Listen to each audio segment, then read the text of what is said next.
Mary was the first friend I made when I moved out of my parents' house. I got to know her when she was a waitress at the deli stop. It was a deli on the northeast corner of 5th Street and 2nd Avenue. This was the late 70s. There were not many places open after 10 p.m. at the time. I worked in a bike store in the neighborhood, and we used to go there after work. My first memory of Mary is when that day's dishwasher, by which I mean the boss was very, very hard to work for, and he'd call the agency, the help-wanted agencies, get a new dishwasher every day. And he was walking out of the kitchen like this, carrying a tray of silverware.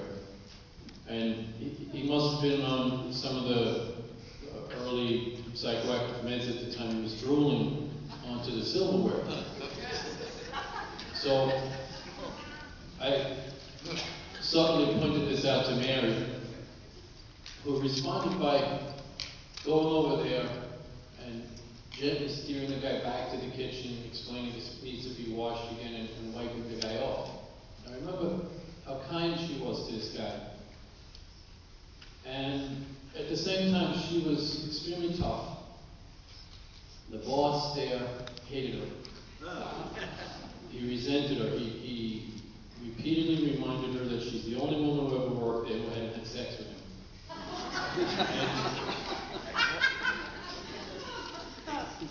But he trusted her judgment, he trusted her reliability, and he trusted her integrity. So he was in the position of not firing her because of this, but he resented her terribly. She managed to stick this job out for a long, long time. And then, when that came to an end, she ran the laundromat on Avenue Way near 7th Street until the guy who owned it died, and she ran the place for the family for a while until they sold it. And then she ran an orthopedic shoe place on West 42nd Street until that guy died, and then she ran that place for the family. And then, over this time, I had seen her around the neighborhood a little, and I got to know her, and I knew about some of her past as a criminal, and et cetera. And I knew she was good for her word and honest, and that's what had enabled her to survive as a criminal for so much longer than most people. So I decided she would make a good business partner. So we opened up a newsstand on the corner of 4th Street and Avenue B. And we had a lot of fun. We never expected to make a lot of money, but she accomplished some great things there, one of which is she kicked methadone.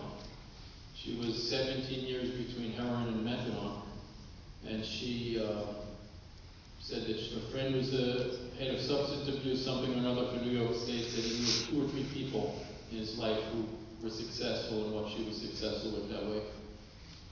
And she lived at 41 Avenue B, a building that's gone now. While she was there, the owner cut some beams in the basement in the hope that the building would fall down and gain value.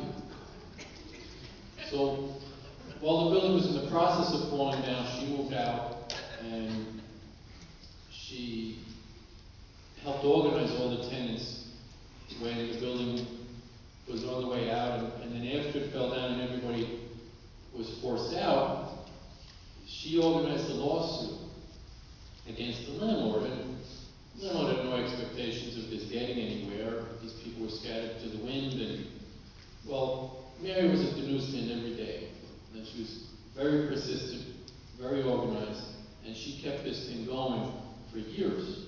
So this was Mary's real start as a community organizer. And many years later, it turned out everybody's life everybody had moved out of there. Their lives were much better later, and they did get a nice financial settlement out of the landlord years later. And that's completely her doing. If it wasn't for her, none of that would have happened. And then, after the newsstand, never made much money, but was interesting. So then we had a hardware store for a while. We made good money with that, and meanwhile she got a job as a superintendent for a company that owns many buildings in the neighborhood and elsewhere around the city. And they noticed she was very reliable, and the buildings ran like a Swiss watch, so they eventually hired her as a manager. And she was managing dozens of buildings and doing a very good job of it while also being a superintendent. And from being a manager of those buildings, eventually she felt that it was difficult to advance in that company as a woman. She said, who knows? So she took the job at People's Mutual running. They offered her like an assistant position or helping something she didn't want. But when she could really run the thing and run the thing right, then she took that job. She said right away each vendor offered 10% cash for every invoice. And each employee came with $100 cash on payday. And she said, no, it doesn't work like that around here anymore. And they said, okay, who do we pay now? She said, no, nobody, but now you have to work. And the vendors had to sell the right thing, right price, right delivery time, etc. So she straightened out what was going on around there, and she ran the buildings in a way that everybody involved became proud of. The people working there, she was, the people living there. Everybody wanted to be around what Mary had going, because it worked. And then she got more ambitious. She's going to build new buildings. First one was 535 East 5th Street, named Perseverance. You don't need to explain why it got named that. And she decided her buildings were going to be energy efficient. Now that puts her in a position, everybody wants to do green, which, take away all the insulation, take away the walls, just put a glass box. Get an award, put a solar panel, get famous. But Mary knew that she's paying fuel bills. And to make buildings really be affordable, the fuel bills have to be low. The plaque and the award and the press release are not going to pay the Con Edison bills. So she bucked the social pressure and built a building with a thermostat in every room, all the things that really make it work, make it comfortable. And that building came in at about 26-27% of the New York City average heat use per square foot per year. And she went further. She built 4 more buildings on 3rd Street and on 2nd Street. They come in at 15%. So she built buildings that eliminate 85% of the energy. These are measurements. This is Mary's Con Edison bills compared to a study of hundreds and hundreds of Con Ed bills from buildings around the city. And those buildings were, I believe, when they were built, the most energy efficient buildings, apartment buildings in the U.S. when you adjust for climate in different zones. There's one in Vermont, which climate adjusted is probably doing a little better at great extra cost. But she built these as a model for what every building should be. They were built at 0 extra cost, no grant money for green, for no green jobs, nothing, none of that. She just wanted to do it right, and this is what she did. And the buildings are there now. The people are comfortable, and the fuel bills are very low. When she went for funding to build more buildings and make them completely low income, not partly low income, not partly middle income, not partly market rate, everybody told her she's nuts. You cannot make the numbers work when you're doing 100% low income. But she said, look at my numbers, look at my budget, it works.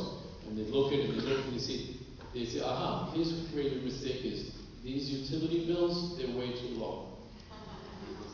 So, but she had actual bills to show for bills. She says, no, I actually can get a building built and get the utility bills that low.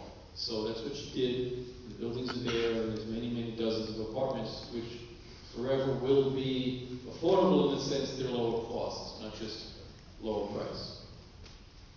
And then I'd like to end by straightening out a story that's been on the internet. I saw something about Mary shooting a cop in the face. Well, here's the way I heard the story. Mary had started to get arrested around in the neighborhood here. She was on the list of usual suspects, so to speak. And she decided to cool off for a while. She rented a room out in Northport, Long Island. Just a room in a big house owned by a divorced woman with a son. And Mary, sometimes in her career, would disguise herself as a black woman. So, and it's fitting that this memorial is in the Great Hall because some of the anti-slavery stuff and a lot of the women's voting rights movement happened here. And so she literally sort of knew what it was like to live as a black person. And she was in prison during the race riots, and so anyhow, she rented this room. There was a single mother and a 16-year-old son who had never had sex before Mary moved in. And one night, one of the kids from the local high school comes into Mary's bedroom to rob and steal whatever's around him. And she had been making a living as a drug dealer in the town out there and was looking for money, and there was some drugs on the night table, some heroin. So the kid's taking this, and the son feels Mary slide her hand under the pillow, where she always kept a large handgun. And I imagine what was going through the kid's head. What do I explain to mom first? The neighbor's brains on the wall, the dope on the night table, me in bed with Mary, but Mary had good self-control. So she just faked that she was asleep, and the kid took what he took and he left.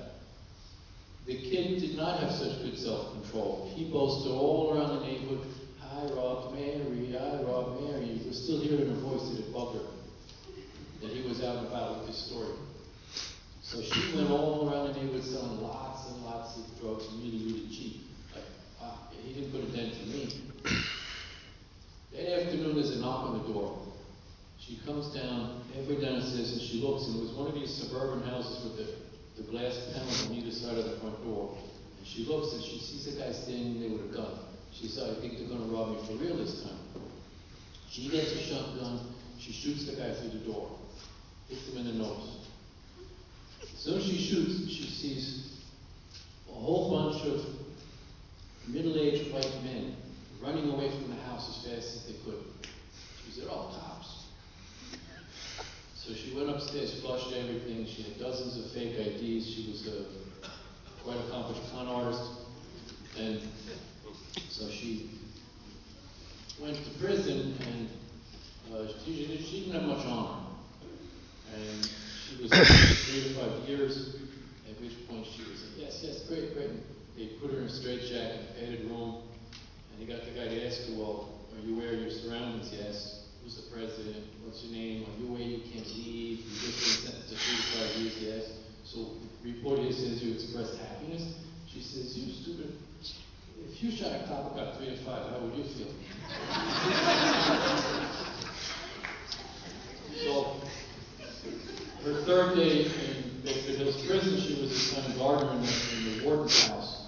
So her routine was to get up in the morning, make her bed, sign herself out, walk up the road, spend the day in the garden. She had conjugal visits from her husband there, and they were smuggling things in to sell at inflated prices. She always had a way with people. So right away she got this job, and people trusted her, and she could come back to the prison at night. And so then she got out of prison, and she had a job here and there, and then eventually worked as a waitress there, and worked her way up to being the mayor, we all know.